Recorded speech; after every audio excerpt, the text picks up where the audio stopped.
Muy buenas noches, mis queridos hermanos y amigos que han sintonizado esta programación en Zoom TV y en sus redes sociales allá en Colombia. Muchas gracias por estar con nosotros. Esta noche tenemos un tema muy importante que se titula 3 mensajes de amor. Pero antes de comenzar, necesitamos hacer lo que siempre hacemos antes de abrir la palabra, y es pedir que el Espíritu Santo nos acompañe en nuestro estudio. Así que les invito con reverencia a inclinar el rostro para una oración. Padre Celestial, gracias te damos porque pronto aquí en Fresno comenzarán las horas del sábado. En Colombia ya comenzó el sábado. Gracias por darnos un día de reposo donde podemos suspender todo lo nuestro y concentrarnos solamente en ti. Danos tu reposo este día y bendice nuestro estudio, que tu nombre sea honrado y glorificado y nuestras vidas edificadas. Te lo imploramos en el nombre de Jesús. Amén.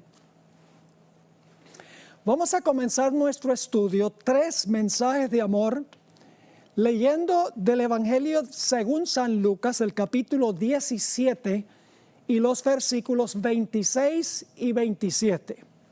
Estos versículos comparan 2 grandes eventos, uno pasado y otro futuro. Dice allí, como fue en los días de Noé, así también será en los días del Hijo del Hombre. Comían, bebían, se casaban y se daban en casamiento hasta el día en que entró Noé en el arca y vino el diluvio y los destruyó a todos.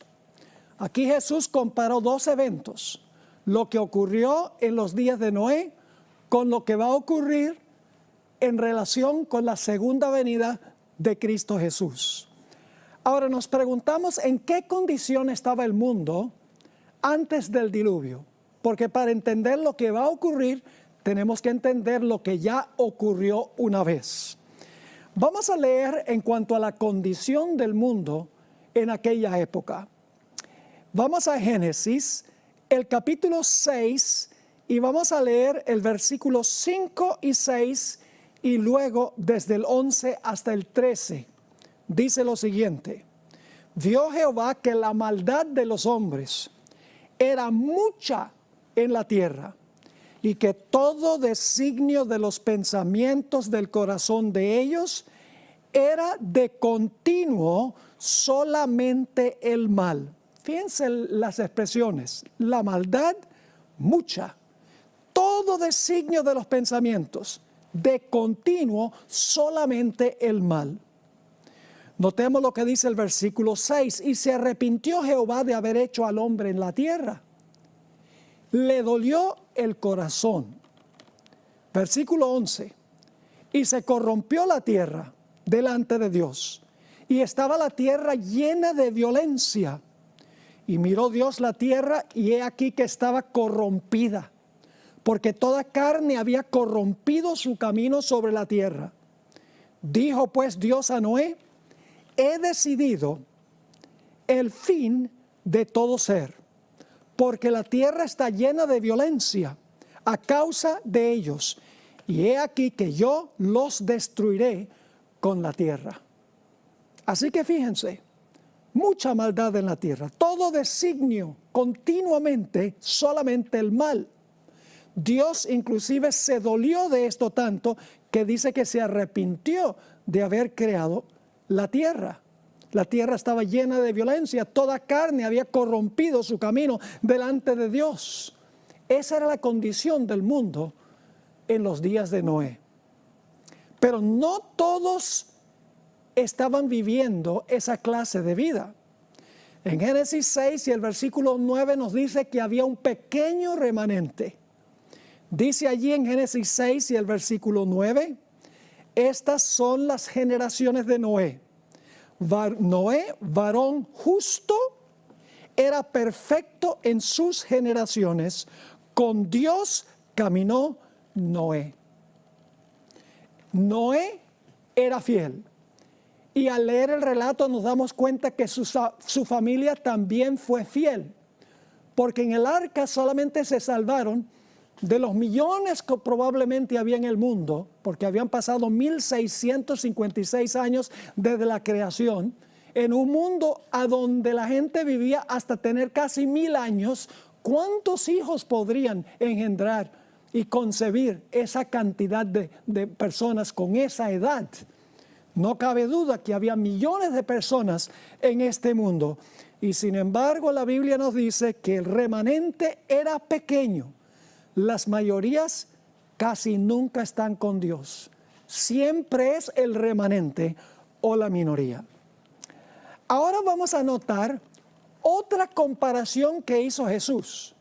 No solo comparó los días de Noé con los días de su venida, sino que también comparó otro evento del Antiguo Testamento también con su segunda venida. Lucas 17 y el versículo 28 al 32 son los versículos que vienen inmediatamente después de los que leímos al principio del tema. Lucas 17, 28.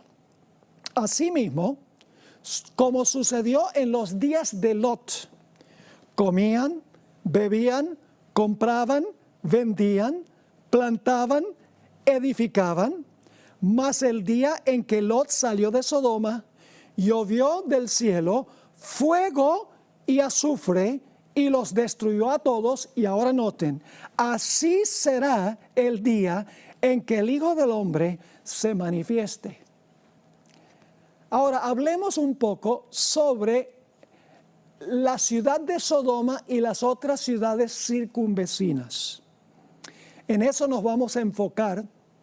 No vamos a enfocarnos tanto en el diluvio, solamente lo usé a manera de introducción para mostrarles que hay dos historias del Antiguo Testamento, del libro de Génesis, que apuntan hacia lo que va a pasar en relación con la segunda venida.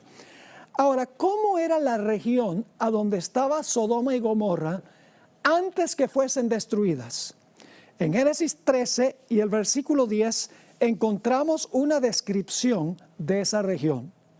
Dice, y alzó Lot sus ojos y vio toda la llanura del Jordán, que toda ella era tierra de riego, como el huerto de Jehová, es decir, como el huerto del Edén, como la tierra de Egipto en la dirección de Zoar, antes que destruyese Jehová a Sodoma y a Gomorra.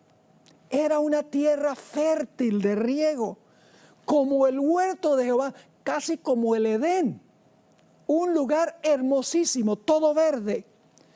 Pero el problema es que la maldad de las ciudades era muy parecida a la maldad de los que vivían antes del diluvio. Dice en Génesis 13 y el versículo 13 lo siguiente: mas los hombres de Sodoma eran malos, y por si acaso no entendieron malos, dice malos y pecadores contra Jehová, y no de cualquier manera, en gran manera. La condición de las ciudades era la misma condición que el mundo antes del diluvio. ¿Cuáles eran los pecados predilectos de Sodoma y de Gomorra? En primer lugar, perversidad sexual. La última noche de las ciudades antes de su destrucción, los hombres de Sodoma, tanto los viejos como los jóvenes, querían tener relaciones homosexuales con los ángeles que estaban en la casa de Lot. Nosotros sabemos que la palabra sodomía hoy en día viene de Sodoma, sodomizar. Es una palabra que describe aberraciones sexuales en exceso. Las ciudades también se caracterizaban por la violencia. Cuando Lot no quiso sacar a los dos ángeles para que los hombres de Sodoma tuvieran relaciones sexuales con ellos, dice que hacían los varones de Sodoma gran violencia contra Lot y querían tumbar la puerta de su casa, indudablemente para lincharlo. Otro gran pecado de las ciudades se describe en Ezequiel 16, 48 y 49, a donde dice lo siguiente: vivo yo, dice Jehová el Señor, que Sodoma, está hablándole a su pueblo Israel, que había alcanzado la condición parecida a Sodoma y Gomorra. Así que dice, vivo yo, dice Jehová el Señor, que Sodoma tu hermana y sus hijas no han hecho como hiciste tú y tus hijas. He aquí que esta fue la maldad de Sodoma, tu hermana. Ahora va a describir la maldad de Sodoma. Soberbia, saciedad de pan, es decir, abundancia de prosperidad y de pan, y abundancia de ociosidad tuvieron ella y sus hijas, y no fortaleció la mano del afligido y el menesteroso. Materialistas al máximo. Solamente se preocupaban por el bienestar de ellos e ignoraban las necesidades de los pobres y los menesterosos. Mucho tiempo libre para hacer cosas ociosas, abundancia de pan, soberbia. Las ciudades habían alcanzado la condición en que se encontraba el diluvio, el mundo antes del diluvio. En el libro de Judas, el librito antes del libro de Apocalipsis, los versículos 10 al 13, se describen los pecados de los que vivían en Sodoma y los compara con Caín, Balaam y Coré, tres de los individuos más inicuos del Antiguo Testamento. Y se comparan las ciudades de la llanura con esos tres. Así que Dios decidió que iba a tener que destruir las ciudades de la llanura, especialmente Sodoma, a donde vivía Lot, el sobrino de Abraham. Pero antes que Dios destruye una ciudad o Dios destruye una civilización, Dios siempre manda un mensaje de advertencia. Vamos a Génesis, el capítulo 18 y los versículos 1 al 3. Génesis 18 y el versículo 1 al 3. Aquí Abraham está sentado enfrente de su carpa, porque era como nómada, vivía en el campo. Y de repente él ve a la distancia tres varones que vienen hacia él. Vamos a leer, empezando en el versículo 1 del capítulo 18. Después le apareció Jehová en el encinar de Mamre, estando él sentado a la puerta de su tienda en el calor del día. Y alzó sus ojos y miró, y he aquí tres varones que estaban junto a él. Y cuando los vio, salió corriendo de la puerta de su tienda a recibirlos, y se postró en tierra. Pero quiero que noten que ahora Abraham le va a hablar a uno solo. Vinieron tres, pero le va a hablar a uno solo, que se identifica al principio del versículo 1, dice, se le apareció Jehová en el encinar de Mamre. Así que vamos a encontrar que Abraham está hablándole a Jehová. Uno de esos tres era Jehová. Sigue diciendo en el versículo 3, para que vean que Abraham habló con uno solo, y dijo, Señor, no dijo señores, dijo Señor, si ahora he hallado gracia en tus ojos, es decir, uno solo, ruego que no pases, no dice que no pasen los tres, que no pases de tu siervo. Es decir, Abraham le está hablando a uno solo de ellos, el que se le apareció a Abraham, que se identifica como Jehová. Vamos al versículo 16 del capítulo 18. Se levantan los varones con Abraham y empiezan a moverse hacia Sodoma. Dice ahí en el versículo 16, y los varones, los tres, se levantaron de allí y miraron hacia Sodoma. Abraham iba con ellos acompañándolos. Es decir, cierta distancia Abraham va con los tres. Ahora vamos al versículo 22. Dice en el versículo 22 que ahora se van a apartar dos de los tres varones de Abraham y el otro personaje que está con Abraham. Dice en Génesis 18, 22, y se apartaron de allí los varones y fueron hacia Sodoma. Y les voy a mostrar en un momento que eran dos los que fueron a Sodoma. Así que dice, se apartaron de allí los varones y fueron hacia Sodoma. ¿Y el otro qué? Dice en la última parte del versículo 22, pero Abraham estaba aún delante de Jehová. Ahora, ¿cuántos llegaron a Sodoma? Génesis 19 y el versículo 1 dice que llegaron solo dos. ¿Y el tercero quién era? El tercero era el que estaba con Abraham, el que se quedó con Abraham. Dice en Génesis 19 y el versículo 1, Llegaron pues los dos ángeles. Ahora descubrimos que los varones eran ángeles. Dice, llegaron pues los dos ángeles a Sodoma a la caída de la tarde. Y Lot estaba sentado a la puerta de Sodoma. Y viéndolos Lot, el sobrino de Abraham, se levantó a recibirlos y se inclinó hacia el suelo.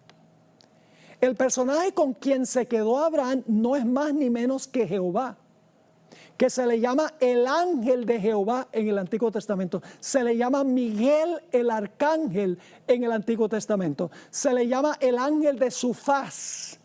Tiene muchos diferentes nombres. Son nombres que se le atribuyen a Cristo Jesús, que la Biblia dice que Jesús es Jehová. Ahora vamos a Génesis 18 y el versículo 22 al 25. ¿Por qué se quedó Jehová allí con Abraham? Porque ahora Abraham va a elevar una oración intercesora a el que está con él, a Jehová. Génesis 18, 22. Y se apartaron de allí los varones y fueron hacia Sodoma, pero Abraham estaba aún delante de Jehová. Y se acercó Abraham y dijo: ¿destruirás también al justo con el impío? Quizá haya 50 justos dentro de la ciudad. ¿Destruirás también y no perdonarás al lugar por amor a los 50 justos que estén dentro de él? La pasión de Abraham es que los justos no sean destruidos con los impíos. Sigue diciendo en el versículo 25, lejos de ti el hacer tal, que hagas morir al justo con el impío, y que sea el justo tratado como el impío. Nunca tal hagas. Es decir, Señor, antes de destruir las ciudades, tú tienes que separar de la ciudad a los que son justos, para que los justos no sean destruidos con los impíos. Es decir, tiene que realizarse una obra de juicio para separar a los justos de los infieles. Noten lo que dice nuevamente el versículo 25. Lejos de ti el hacer tal, que hagas morir al justo con el impío, y que sea tratado el justo tratado como el impío. Nunca tal hagas. Y ahora escuchen bien, el juez de toda la tierra no ha de hacer lo que es justo. Podríamos decir que este es el mensaje del primer ángel. El primer mensaje de amor es la necesidad de separar a los justos de los impíos, para que los justos no perezcan cuando venga la destrucción. Pero ahora hay un segundo mensaje impartido por uno de los ángeles que fueron a Sodoma. En Génesis 19 y el versículo 12 y 13 encontramos estas palabras. Y dijeron los varones a Lot: ¿tienes aquí alguno más? Yernos y tus hijos y tus hijas y todo lo que tienes en la ciudad, sácalo de este lugar. Es decir, sal de Sodoma. Versículo 13, porque vamos a destruir este lugar, por cuanto el clamor contra ellos ha subido de punto delante de Jehová. Por tanto, Jehová nos ha enviado para destruirlo. Y noten el versículo 14. Entonces salió Lot y habló a sus yernos, los que habían de tomar sus hijas, y les dijo: levantaos, ahora fíjense, salid de este lugar, porque Jehová va a destruir esta ciudad. Mas pareció a sus yernos como que se burlaba. Así que el primer mensaje es un mensaje del juicio, separar a los justos de los injustos. El segundo mensaje es un llamado para que Lot y los fieles salgan de Sodoma. Ahora quiero que noten también que la puerta de la gracia se cerró para Sodoma antes de la destrucción. En Génesis 19 y el versículo 9 y 10 nos dice que se cierra la puerta y los justos están dentro y los impíos están afuera. Cuando se cerró esa puerta, la gracia se cerró para las ciudades. Noten Génesis 19 y el versículo 9 y 10. Y ellos respondieron, los hombres de Sodoma: quita allá. Y añadieron: vino este extraño para habitar entre nosotros y habrá de erigirse en juez. Ahora le dicen a Lot: te haremos más mal que a ellos, es decir, que a los ángeles que estaban en la casa de Lot. Y hacían gran violencia al varón, a Lot, y se acercaron para romper la puerta. Entonces los varones alargaron la mano y metieron a Lot en casa con ellos y cerraron la puerta. La puerta de la gracia se cerró antes de la destrucción. Al final de la historia, la puerta de la oportunidad también se va a cerrar antes que Jesús venga. Ahora hay un tercer mensaje también. Noten lo que tenemos en Génesis, el capítulo 19 y el versículo 24. Ya cuando los casos están decididos, ahora va a caer fuego y azufre del cielo. Dice allí en Génesis 19, 24 y 25, entonces Jehová hizo llover sobre Sodoma y sobre Gomorra azufre y fuego de parte de Jehová desde los cielos, y destruyó las ciudades y toda aquella llanura, con todos los moradores de aquellas ciudades y el fruto de la tierra. El tercer mensaje nos dice que ahora los que rechazaron el mensaje, sobre ellos cae fuego y azufre. Y quiero que noten que no solamente cae fuego y azufre, sino que el humo asciende. Fuego y azufre baja y el humo asciende. Y ustedes dicen, ¿por qué está enfatizando estas cosas? Porque en Apocalipsis encontramos también 3 ángeles que imparten mensajes en este mismo orden, como vamos a ver. Noten Génesis 19, 28.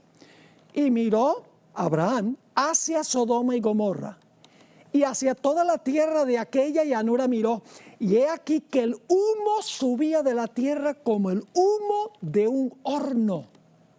Fuego y azufre que caen y humo que sube. Pero también hubo un remanente fiel, pequeño, que salió de Sodoma antes de su destrucción. En Génesis 19, 29 nos dice que Abraham había orado por Lot y por su familia. Dice allí, así, cuando destruyó Dios las ciudades de la llanura, Dios se acordó de Abraham y envió fuera a Lot de en medio de la destrucción al asolar las ciudades donde Lot estaba. ¿Qué clase de hombre era Lot? No compartía los pecados de la ciudad. Porque nos dice en 2 de Pedro, el capítulo 2 y el versículo 7 y 8, 2 de Pedro 2, 7 y 8, lo siguiente, se usa la palabra justo 4 veces para describir a Lot. Dice allí, y libró al justo Lot, varón justo, abrumado por la nefanda conducta de los malvados, porque este justo que moraba entre ellos, afligía cada día su alma justa, viendo y oyendo los hechos inicuos de ellos.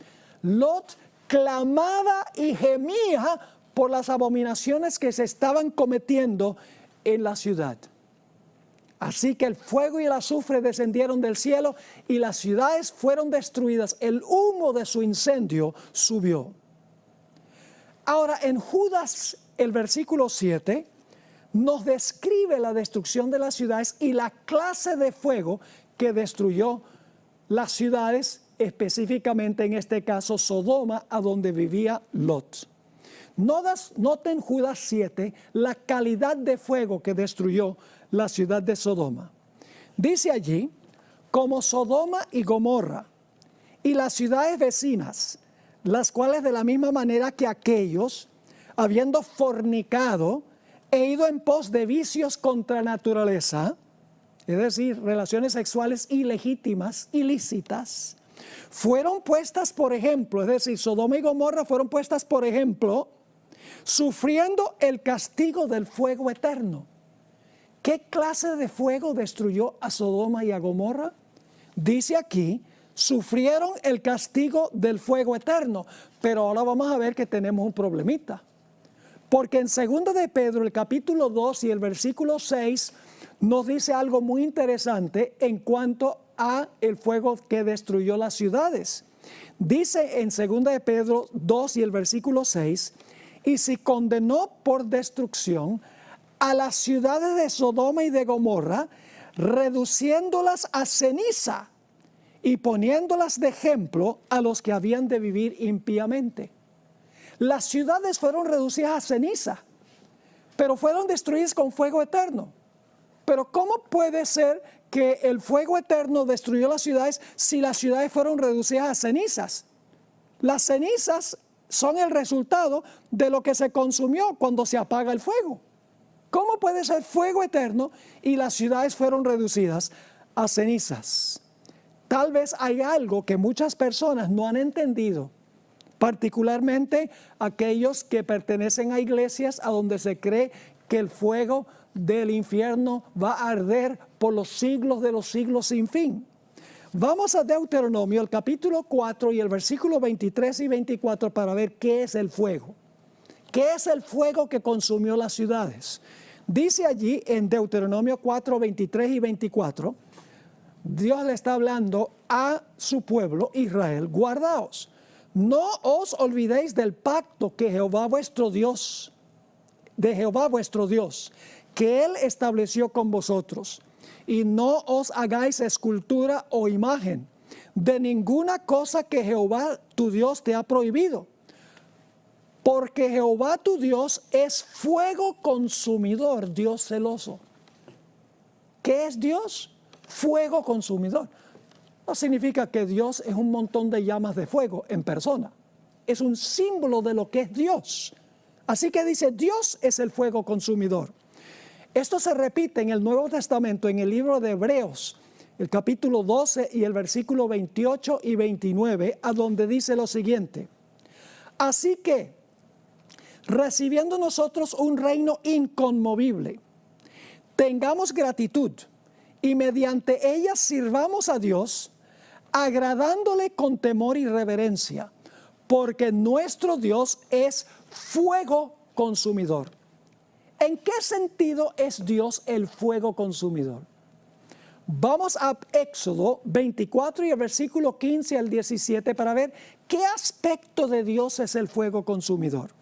Dice ahí en Éxodo 24 y el versículo 15: entonces Moisés subió al monte, es el monte Sinaí, y una nube cubrió el monte. Y ahora escuchen bien: y la gloria de Jehová reposó sobre el monte Sinaí, y la nube lo cubrió por 6 días. Y al 7º día llamó a Moisés de en medio de la nube. Así que Dios va a hablar. Versículo 17: y la apariencia de la gloria de Jehová era como un fuego abrasador en la cumbre del monte a los ojos de los hijos de Israel. ¿Qué es lo que es el fuego consumidor? Es la gloria de Dios. Dios está rodeado de gloria y el pecado no puede subsistir en su presencia. El fuego consumidor es Dios. Ahora yo pregunto, ¿por cuánto tiempo ha existido Dios? Dios es eterno.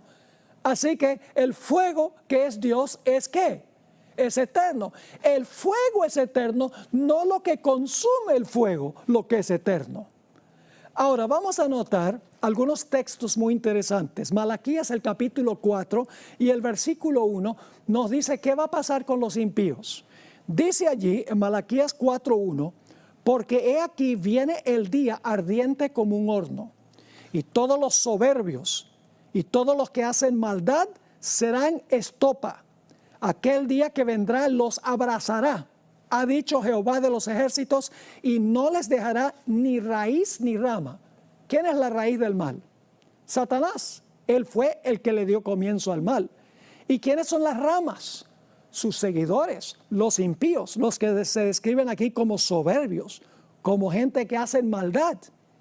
No va a quedar ni raíz, porque Satanás va a ser destruido. No va a quedar tampoco rama, sus seguidores. Noten Malaquías 4 y el versículo 3, ¿a qué van a ser reducidos los impíos? Dice ahí en Malaquías 4:3: hollaréis a los malos, los cuales serán ceniza bajo las plantas de vuestros pies en el día en que yo actúe, ha dicho Jehová de los ejércitos. Los impíos serán reducidos a cenizas. Si van a ser reducidos a cenizas es porque se van a apagar. Y usted dice, entonces, ¿cómo es el fuego eterno? El fuego eterno es la gloria de Dios. No son los impíos que van a quemarse eternamente, no. El fuego eterno, que es la gloria de Dios, los va a consumir y serán reducidos a cenizas. Satanás también será reducido a cenizas. En Ezequiel 28 y el versículo 18 y 19 nos dice lo siguiente en cuanto a Satanás: con la multitud de tus maldades y con la iniquidad de tus contrataciones profanaste tu santuario. Yo pues saqué fuego de en medio de ti, el cual te consumió, y te puse en ceniza sobre la tierra a los ojos de todos los que te miran. Todos los que te conocieron de entre los pueblos se maravillarán sobre ti. Espanto serás y para siempre dejarás de ser. Satanás será reducido a cenizas y para siempre dejará de ser. Es decir, ya no va a existir. Porque la gloria de Dios, el fuego eterno de Dios lo va a consumir. Dios todavía tendrá su gloria, Dios todavía será fuego consumidor después que Satanás sea reducido a cenizas y los impíos sean reducidos a cenizas. Porque la gloria de Dios es eterna. Es la gloria de Dios, el fuego, como Dios que es eterno, no lo que el fuego consume. Esto nos ayuda a entender algunas expresiones que muchos han entendido mal. Segunda de Tesalonicenses 1 y el versículo 6 al 9 dice: porque es justo delante de Dios pagar con tribulación a los que os atribulan, dice el apóstol Pablo. Y a vosotros que sois atribulados, daros reposo con nosotros cuando se manifieste el Señor Jesús desde el cielo con los ángeles de su poder. ¿Cómo se va a manifestar? Versículo 8, en llama de fuego, para dar retribución a los que no conocieron a Dios, ni obedecen al evangelio de nuestro Señor Jesucristo. Ahora escuchen, los cuales sufrirán pena de eterna perdición. Y algunos dicen se van a estar perdiendo y perdiendo y perdiendo y perdiendo. No, el fuego los va a destruir y van a quedar destruidos para siempre. Su perdición es eterna porque nunca van a existir más. Así que dice, los cuales sufrirán pena de eterna perdición. ¿Y por qué es que sufren eterna perdición? Porque están excluidos de la presencia del Señor y de la gloria de su poder. Mateo 25, 41 y 46 son otros dos textos que mucha gente entiende mal, interpreta mal. Porque ellos creen que es el fuego lo que es eterno. No, no, Dios es fuego consumidor y Él es eterno, así que el fuego es eterno. Noten lo que dice Mateo 25, el versículo 41 y luego el versículo 46. Entonces dirá también a los de la izquierda, hablándole a los cabritos: apartaos de mí, malditos, ¿al qué? Al fuego eterno preparado para el diablo y sus ángeles. ¿Qué es eterno? ¿El diablo y sus ángeles? No, es el fuego lo que es eterno. Ya leímos que Satanás y sus ángeles van a ser destruidos, los impíos van a ser destruidos. Así que el fuego es eterno, pero no lo que consume el fuego. Noten el versículo 46, hablando de los impíos. E irán estos al castigo eterno y los justos a la vida eterna. Los impíos serán castigados, serán reducidos a cenizas y quedarán castigados por la eternidad, porque nunca volverán a existir. No es que van a seguir siendo castigados y castigados y castigados y castigados por la eternidad. No, sufren la muerte eterna y no vuelven a resucitar.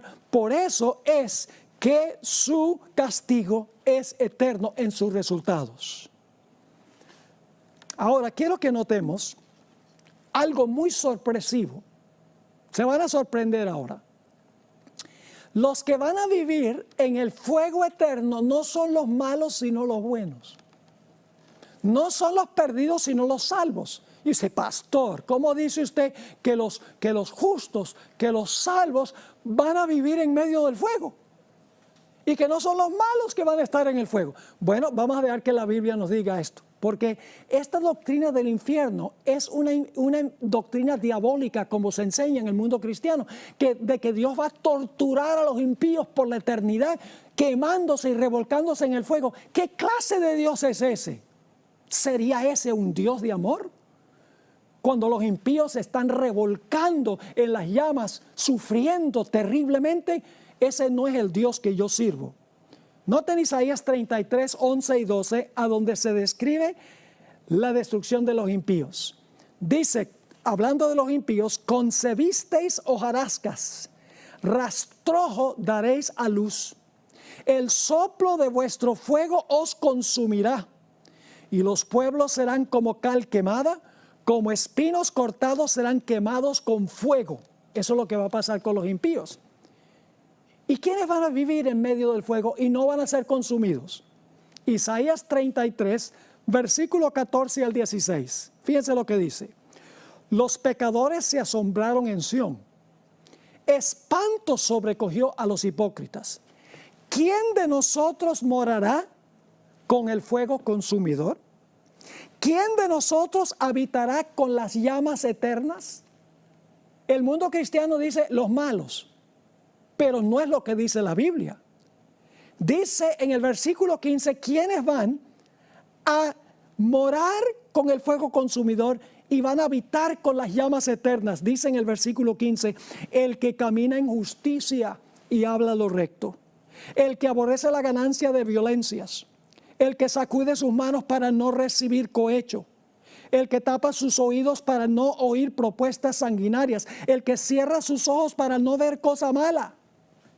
Este habitará en las alturas, fortaleza de rocas será su lugar de refugio, se le dará su pan y sus aguas serán seguras. En ese clásico libro, El deseo de todas las gentes, páginas 82 y 83, encontramos esta linda explicación de lo que es el fuego. La gloria de Dios es el fuego.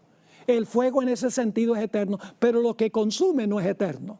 Lo que consume no se va a estar quemando y quemando y quemando y quemando por los siglos de la eternidad. Noten esta cita extraordinaria. Para el pecado, donde quiera que se encuentre, nuestro Dios es fuego consumidor. En todos los que se sometan a su poder, el Espíritu de Dios consumirá el pecado. Es decir, si usted se somete a la voluntad del Espíritu Santo, dice que el Espíritu Santo va a consumir el pecado. Pero ¿qué pasa si no permitimos que el Espíritu Santo consuma el pecado en nosotros? Sigue diciendo. Pero si los hombres llegan a identificarse con él, es decir, con el pecado, entonces, escuchen bien, la gloria de Dios que destruye el pecado debe destruirlos a ellos también. Los que se identifican con el pecado, los que no permiten que el Espíritu Santo consuma el pecado en la vida, son los que serán consumidos por la gloria de Dios, que es el fuego consumidor. Ahora, la Biblia nos dice que el mundo va a estar en una condición terrible antes de la segunda venida de Jesús. Va a ser como el mundo antes del diluvio, como Sodoma y Gomorra. Vamos a leer solo un pasaje que describe cómo va a ser el mundo inmediatamente antes de la segunda venida de Jesús. Según de Timoteo 3 y el versículo 1 al 5. El apóstol Pablo da aquí una larga lista que estamos viendo cumplirse en nuestro medio hoy en día. Lo vemos en las noticias, lo vemos en el periódico todos los días. Dice en 2 de Timoteo 3 y el versículo 1, también debes saber esto, que en los postreros días vendrán tiempos peligrosos. Fíjense, los postreros días al final de la historia, porque habrá hombres amadores de sí mismos, avaros, vanagloriosos, soberbios, blasfemos, desobedientes a los padres, ingratos, impíos, sin afecto natural, implacables, calumniadores, intemperantes, crueles, aborrecedores de lo bueno, traidores, impetuosos, infatuados, amadores de los deleites más que de Dios, que tendrán apariencia de piedad, pero negarán la eficacia de ellas. A estos evita. Los que están haciendo estas cosas son personas que profesan piedad. Van a la iglesia, van a misa, pero no permiten que el Espíritu Santo consuma el pecado en su vida. Esta es una descripción lóbrega de la condición del mundo antes de la segunda venida de Jesús. Pero antes que Jesús venga a destruir este mundo y los que se identifican con el pecado, Él manda 3 mensajes de advertencia. Ahora fíjense, si ustedes ven 3 ángeles en Génesis, deben preguntarse, ¿será que en otra parte de la Biblia también habla de 3 ángeles? Inmediatamente nos damos cuenta que en Apocalipsis, el capítulo 14, hay 3 mensajes de 3 ángeles a todo el mundo, a toda nación, tribu, lengua y pueblo, y siguen el mismo orden que los que vimos en Génesis. Solo que en Génesis tiene que ver con la destrucción de Sodoma y Gomorra, al final de la historia tiene que ver con la destrucción final del mundo. Vamos a Apocalipsis 14 y el versículo 6 y 7, que es el mensaje del primer ángel. ¿Recuerdan que el mensaje del primer ángel en el Antiguo Testamento era el juicio, la necesidad de separar a los justos de los injustos para que los justos no fueran destruidos con los injustos? Apocalipsis 14, 6 y 7 dice, vi volar por en medio del cielo a otro ángel que tenía el evangelio eterno, que es lo que hemos estado predicando aquí. Ayer hablamos en cuanto al bautismo, cómo podemos nosotros cubrirnos de Jesús, para que cuando Jesús venga podamos decir, he aquí este es nuestro Dios, le hemos esperado, Él nos salvará, para que no seamos consumidos por la gloria de Dios. Dice allí entonces, vi volar por en medio del cielo a otro ángel, que tenía el evangelio eterno para predicarlo a los moradores de la tierra, a toda nación, tribu, lengua y pueblo, ya no solamente a Sodoma y Gomorra, a todo el mundo, diciendo a gran voz, temed a Dios y dadle gloria, porque la hora de su juicio ha llegado. Y luego llama a adorar al Creador. Y adorad a aquel que hizo el cielo y la tierra, el mar y las fuentes de las aguas. Esto indica de que debemos guardar el sábado. Porque el sábado, como vimos, es la señal del Creador. Así que cuando el primer ángel dice, adora al Creador, la hora del juicio ha llegado, la hora de separar a los justos de los injustos ha llegado. Y eso es lo que está haciendo Jesús en el cielo, en el presente, examinando los registros y mostrando quién es un verdadero seguidor de Jesús. Porque hay muchos que profesan, pero no lo son. La iglesia tiene vírgenes sabias y fatuas. La iglesia tiene peces buenos y peces malos. La iglesia tiene trigo y cizaña. La iglesia tiene aquellos que tienen apariencia de piedad y aquellos que verdaderamente son piadosos. Por eso hay que hacer un juicio de separación. Y Jesús está haciendo eso, examinando los registros uno por uno de cada persona en este mundo. Porque Él no quiere destruir a los justos con los impíos. Pero hay un segundo mensaje. Recuerdan que uno de los ángeles le dijo a Lot, salgan de ahí porque lo vamos a destruir. Bueno, noten Apocalipsis 14 y el versículo 8.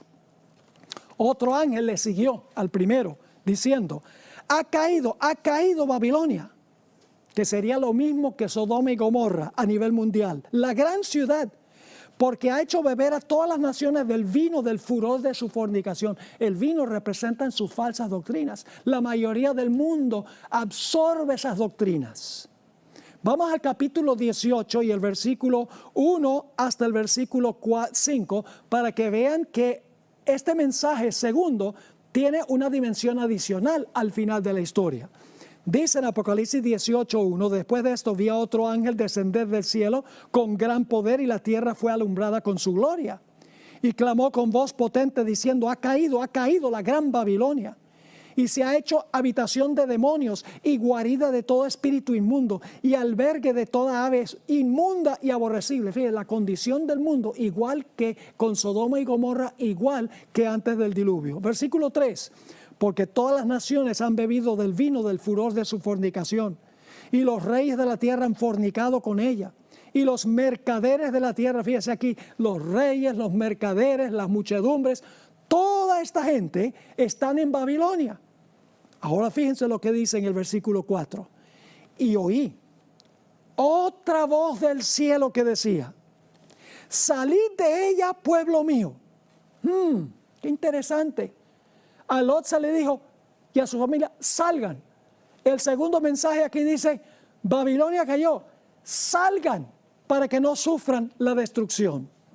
Sigue diciendo allí, en el versículo 4, oí otra voz del cielo que decía, salid de ella, pueblo mío, para que no seáis partícipes de sus pecados, como Lot no era, ni recibáis parte de sus plagas, porque sus pecados han llegado hasta el cielo y Dios se ha acordado de sus maldades. Así que el primer mensaje, el mensaje del juicio. Separar a los justos de los injustos. El segundo mensaje, Babilonia cayó. Sodoma y Gomorra, simbolizando el mundo al final de la historia, ha caído. Salgan de allá antes de la destrucción. Y luego viene el tercer mensaje. Los que no salgan, sobre ellos caerá fuego y azufre y el humo ascenderá. Qué interesante, lo mismo que vimos en el libro de Génesis. Noten Apocalipsis 14, 9 al 11. Y el tercer ángel lo siguió diciendo a gran voz: si alguno adora a la bestia y a su imagen, y recibe su marca en su frente o en su mano, les animo de que se pongan en contacto con los organizadores de este evento para que les expliquen qué significa la bestia, la imagen de la bestia, la marca de la bestia. No tenemos tiempo de hacer eso, pero ellos van a tener la información. Les animo de que los llamen, porque les van a dar una información impresionante para prepararse, para que estén listos para la venida del Señor. Sigue diciendo entonces, el tercer ángel lo siguió diciendo a gran voz: si alguno adora a la bestia, su imagen, recibe la marca en su frente o en su mano, él también beberá del vino de la ira de Dios, que ha sido vaciado puro en el cáliz de su ira, y será atormentado ¿con qué? Ahí está lo mismo de Génesis, con fuego y azufre, delante de los santos ángeles y del Cordero, y el humo de su tormento sube por los siglos de los siglos, y no tienen reposo de día ni de noche los que adoran a la bestia y a su imagen, ni nadie que reciba la marca de su nombre. Fuego y azufre que caen y humo que asciende. Pero antes que venga la destrucción, la puerta de la gracia se va a cerrar. Y va a venir un tiempo de angustia cual no se ha visto jamás en la historia del mundo. Noten el Salmo 91 y los versículos 9 al 12. Aquí se describe el terrible tiempo de angustia que vendrá después de cerrarse la puerta de la gracia. Como en Sodoma se cierra la puerta y los hombres que están fuera quieren tumbar la puerta y linchar a los que están adentro. Lo mismo va a suceder con los fieles de Dios durante el tiempo de angustia. Van a estar aquí y los impíos van a querer destruirlos a ellos. Dice en el Salmo 91, 9 al 12, Dios da una linda promesa a sus fieles.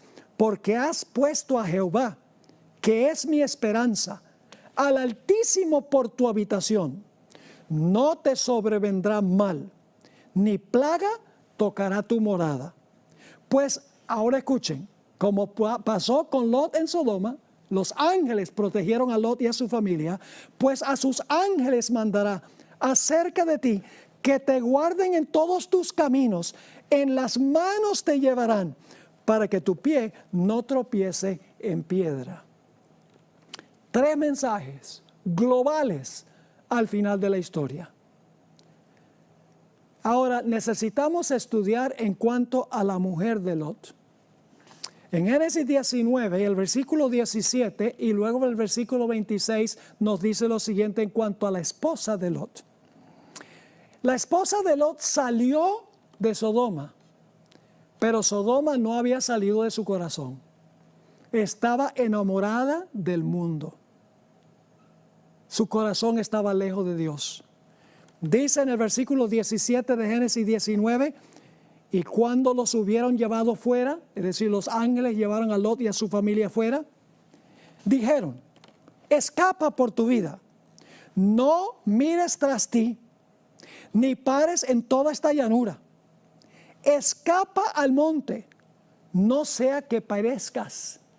No se pongan a pensar de todo lo que tenían. Ay, la casita, el carrito, el dinero en el banco, el dinero de la jubilación, los amigos, la familia. Ay, yo sí quiero regresar. No. Dice, entonces la mujer de Lot miró atrás, a espaldas de él, y se volvió una estatua de sal. El Señor Jesucristo aplicó esta experiencia al final de la historia. Note lo que dice Lucas 17, 31 y 32, que está en el contexto donde comenzamos en nuestro estudio hoy. Lucas 17, 31 y 32. Está hablando Jesús de cuando el pueblo de Dios tendrá que huir, porque van a ser perseguidos por los impíos, pero van a ser también protegidos por los ángeles. Dice aquí, en aquel día, el que esté en la azotea y sus bienes en casa, no descienda a tomarlos. Y el que en el campo, así mismo no vuelva atrás. No te pongas a pensar de todo lo que tienes. No vuelvas atrás. Y luego Jesús da este sermoncito. Dice en el versículo 32, acordaos de la mujer de Lot. Es decir, lo que pasó con la mujer de Lot va a pasar con muchos al final de la historia, cuyo corazón está en el mundo, aunque salieron del mundo, en realidad son del mundo. Su corazón está en el mundo, aunque se unieron a la iglesia. Y entonces dice en el versículo 26, entonces la mujer de Lot miró atrás a espaldas de él y se volvió estatua de sal. Porque cuando la sal pierde su sabor, no sirve sino para ser echada afuera y pisoteada por los hombres. Ahora quiero leerles una cita que encontramos en un libro que fue escrito especialmente para los jóvenes. Se llama Mensajes para los Jóvenes, página 417, sobre Lot, porque Lot escogió vivir en las ciudades, un gran error. Porque en realidad Abraham le mostró toda la llanura donde estaban las ciudades, tierra de riego, y dijo, aquí tenemos también la montaña, escoge tú a donde tú quieres. Si tú quieres ir a la llanura, yo me quedo acá. Si tú quieres venir acá, yo me voy para la llanura. Noten lo que dice en cuanto a la elección de Lot. Lot escogió a Sodoma como lugar de residencia porque se preocupó más de las ventajas temporales que iba a lograr que de las influencias morales que lo rodearían a él y a su familia. Ay, las ventajas, tenemos el supermercado, tenemos agua que sale de la llave, tenemos transporte, tenemos todas estas conveniencias. Sigue diciendo esta cita, ¿qué ganó Lot en lo que a las cosas de este mundo se refiere? Fueron destruidas sus propiedades. Algunos de sus hijos perecieron en la destrucción de la ciudad, de la impía ciudad. Su esposa se convirtió en una estatua de sal por el camino. Y él mismo se salvó, así como por fuego. Y no terminan aquí los malos resultados de su elección egoísta. La corrupción moral del lugar estaba tan entretejida con el carácter de sus hijos que ellos no pudieron distinguir entre el bien y el mal, entre el pecado y la rectitud. Y eso lo sabemos porque las hijas, después que Lot salió con las dos hijas, las hijas lo emborracharon para poder cometer incesto con él, para tener hijos de parte de su propio padre. ¿Dónde aprendieron eso? Eso lo aprendieron en Sodoma. Ahora la pregunta clave entonces, ¿cómo debemos estar nosotros viviendo ahora en este tiempo cuando nos estamos preparando para la venida de Jesús? Cuando estamos viviendo, según Mateo 24, en principio de dolores, donde hay pestilencias y terremotos y hambres, guerras y rumores de guerra, nación levantándose contra nación y reino contra reino. ¿Cómo debemos nosotros estar viviendo ahora? Mis queridos amigos y hermanos, nosotros deberíamos consagrarnos plenamente al Señor. Si no estamos bautizados, debemos bautizarnos, vincularnos con Jesús. Y entonces en el bautismo recibimos el Espíritu Santo para que el Espíritu Santo obre en nuestro corazón, nos dé victoria sobre el pecado y nos haga semejantes a Jesús. Noten 2 de Pedro, el capítulo 3 y el versículo 10, a donde se describe lo que va a pasar cuando Cristo venga. Dice allí, pero el día del Señor vendrá como ladrón en la noche, en el cual los cielos pasarán con grande estruendo, y los elementos ardiendo serán deshechos, y la tierra y las obras que en ella hay serán quemadas. Es decir, el mundo va a ser destruido por fuego. ¿Qué tenemos que hacer nosotros en vista de esto? Leamos empezando en el versículo 11, el siguiente versículo. Puesto que todas estas cosas han de ser deshechas, ¿cómo no debéis vosotros andar en santa y piadosa manera de vivir?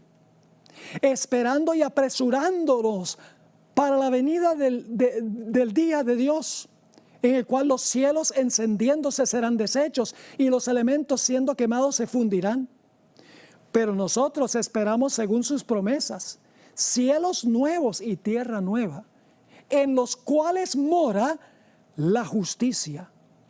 Por lo cual, oh amados, estando en espera de estas cosas, procurad con diligencia ser hallados por Él sin mancha e irreprensibles en paz. Eso solo viene cuando tenemos una relación íntima y personal con Cristo Jesús. Y eso se realiza, el primer paso es cuando nos bautizamos, cuando nos unimos con Cristo. Recibimos el don del Espíritu Santo y el perdón de los pecados. Sepultamos el pecado. Resucitamos a una vida completamente nueva en Jesús. Somos nuevas criaturas, como dijo el apóstol San Pablo. Y luego el Espíritu Santo va a obrar en nuestra vida, en nuestro corazón, para transformarnos a la imagen de nuestro querido Señor Jesús. Un último pasaje, la epístola a Tito, capítulo 2 y el versículo 11 al 14. Tito 2, 11 al 14. Porque la gracia de Dios se ha manifestado para salvación de todos los hombres, enseñándonos, fíjense que la gracia de Dios nos enseña algo, enseñándonos que, renunciando a la impiedad y a los deseos mundanos, vivamos en este siglo sobria, justa y piadosamente, aguardando la esperanza bienaventurada y la manifestación gloriosa de nuestro gran Dios y Salvador Jesucristo, quien se dio a sí mismo por nosotros, para redimirnos de toda iniquidad y purificar para sí un pueblo propio, celoso de buenas obras. Así que nos enseña la gracia de Dios que debemos renunciar la impiedad, los deseos mundanos. Debemos vivir sobriamente, justamente, piadosamente. Y Dios quiere purificar a un pueblo, como dice aquí, su propio pueblo, celoso de buenas obras. Nosotros no lo podemos hacer. Por más que nos esforcemos, no podemos vencer el pecado en nuestra vida. No se pierdan la próxima presentación, que va a ser mañana en la mañana, a las 11 de la mañana, allá en Colombia, porque vamos a hablar sobre cómo es posible vencer el pecado en nuestra vida. Todo lo puedo en Cristo que me fortalece, dijo el apóstol San Pablo. No dijo todo lo puedo menos vencer el pecado en Cristo que me fortalece. Dice todo lo puedo en Cristo que me fortalece. Dios nos promete victoria si nos sometemos a Cristo Jesús, y así estaremos listos cuando Jesús venga en poder y gloria y podremos habitar con Él por los siglos de la eternidad.